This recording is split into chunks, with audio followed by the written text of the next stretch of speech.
he believed in the will of God. He knew that this was supposed to be, and that he was supposed to be obedient, but it was just for years. He's like, are you sure? Are you sure? Let's just see. If I try this and it works, then maybe God changed his mind. Maybe I am supposed to go to China.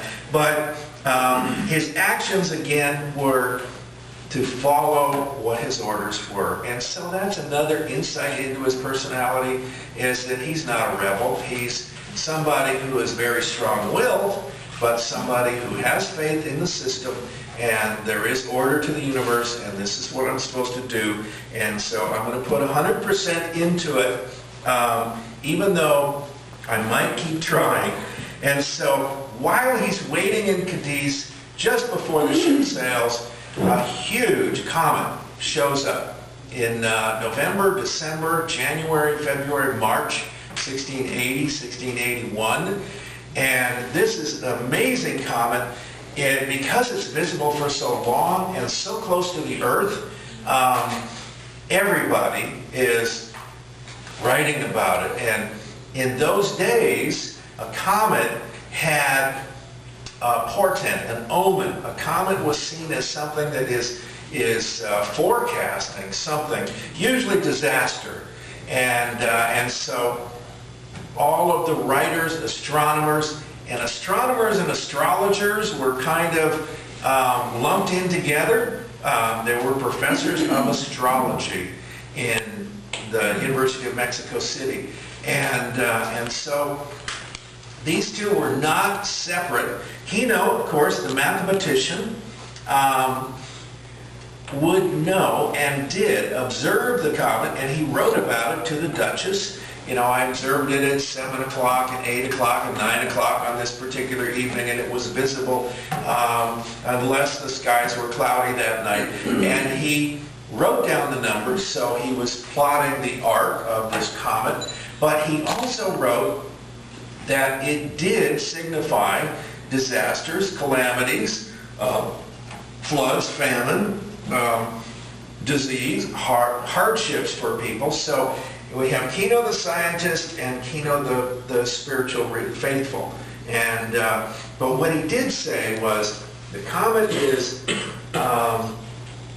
forecasting all of these things, but God is all powerful and he can change that. So that was his tack, was, you know, the comet is saying these things, but the comet itself is not more powerful than God is. And that in the long run, God controls the universe, and the comet is forecasting these things, but that doesn't mean that God can't change his mind.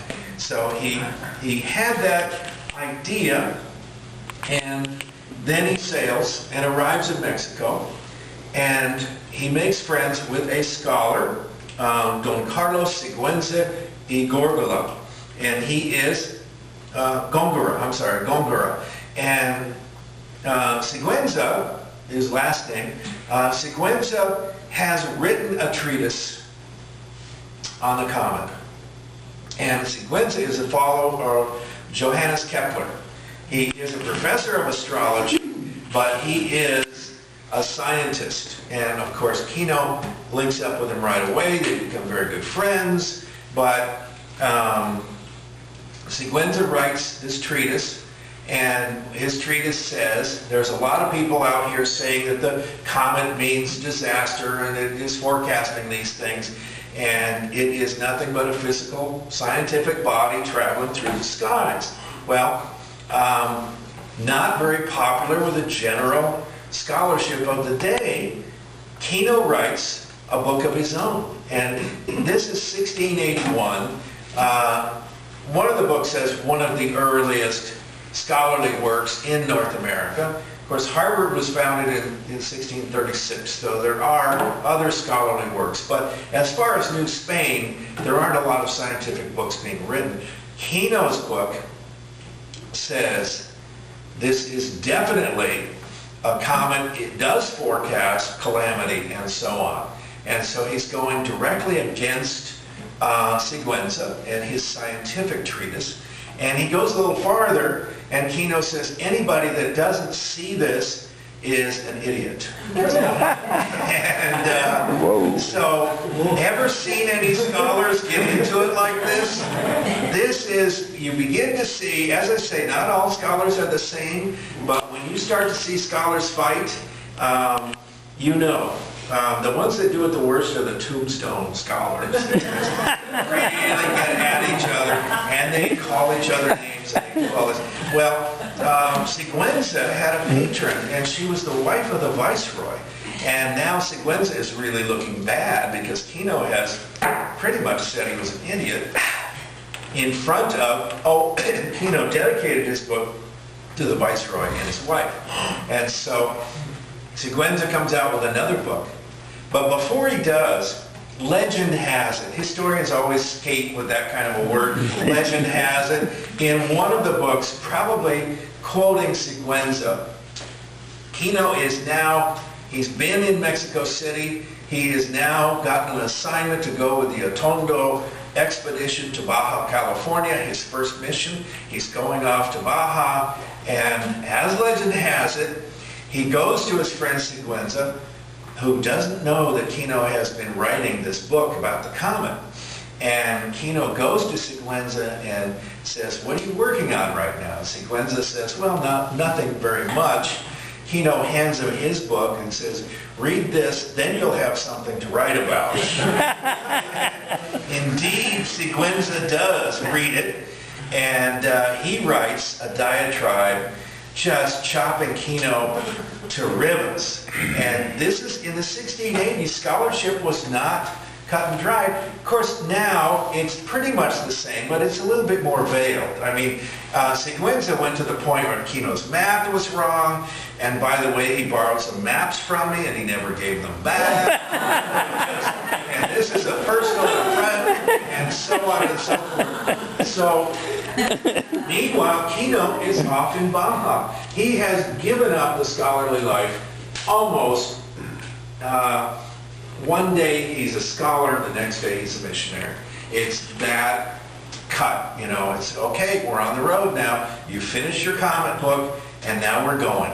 And it's within a month that he writes the book, and then he's off to this new life, and really never comes up again. He could have written letters. He could have continued the feud. Later on in life, he says, oh, I didn't even know that the Siguenza book came out. I think some of his friends might have mentioned it to him that, hey, there's this guy that's really trashing you out there. But his dedication to the mission work was obviously it just completely overcame this world of scholarship. But it's a part of his personality that he drops, that he changes entirely. But it is an earlier Kino, the professor who has some vanity, and the early part of the book, of the comet book, is pretty much flattering the viceroy and his wife. And he says, although in the book I say that the comet is going to forecast all these calamities, we hope that none of them happen to you.